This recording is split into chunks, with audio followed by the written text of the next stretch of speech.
Nous sommes le 14 août.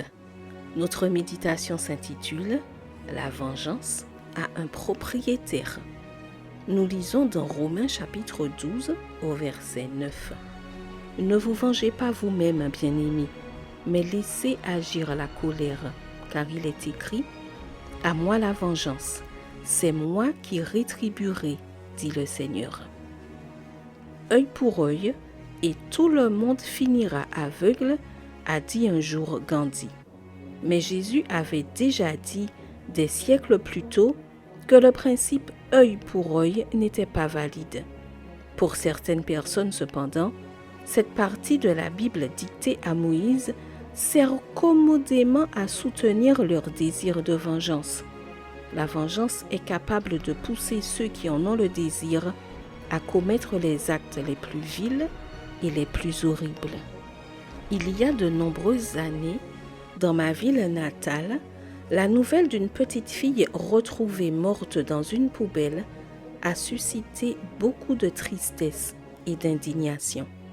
La meurtrière était sa tante qui avait usé de subterfuges pour l'emmener au cinéma.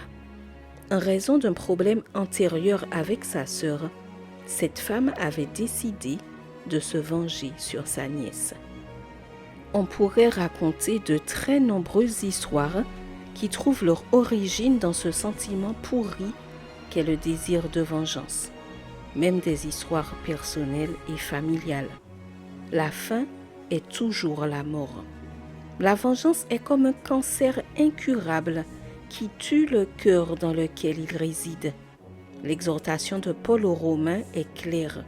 Ne vous vengez pas vous-même, mais laissez Dieu agir, car la vengeance lui appartient. Oui, la vengeance a un propriétaire. Elle n'est ni à toi, ni à moi. Elle est à Dieu. La vengeance ne pousse pas toute seule. Elle a besoin d'un terrain fertile pour se développer. Lorsque nous avons été offensés et que nous sommes contrariés par les actions des autres contre nous, nous devenons un terrain fertile pour la vengeance. C'est alors que commence la lutte intérieure pour décider s'il faut opter pour elle ou choisir la voie du pardon. Lorsque le pardon n'est pas une option face à l'offense, le désir de vengeance gagne en force et se nourrit de la haine.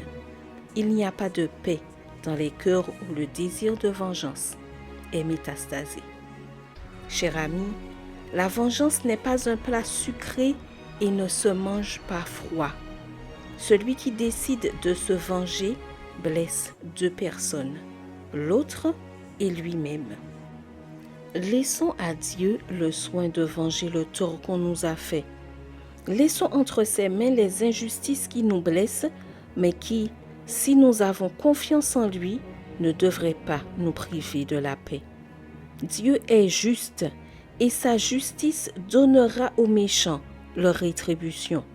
Mais pour les justes, il a préparé une patrie céleste. Post-scriptum, heureuse, sans vengeance. Je te souhaite une excellente journée sous le regard béni du Seigneur.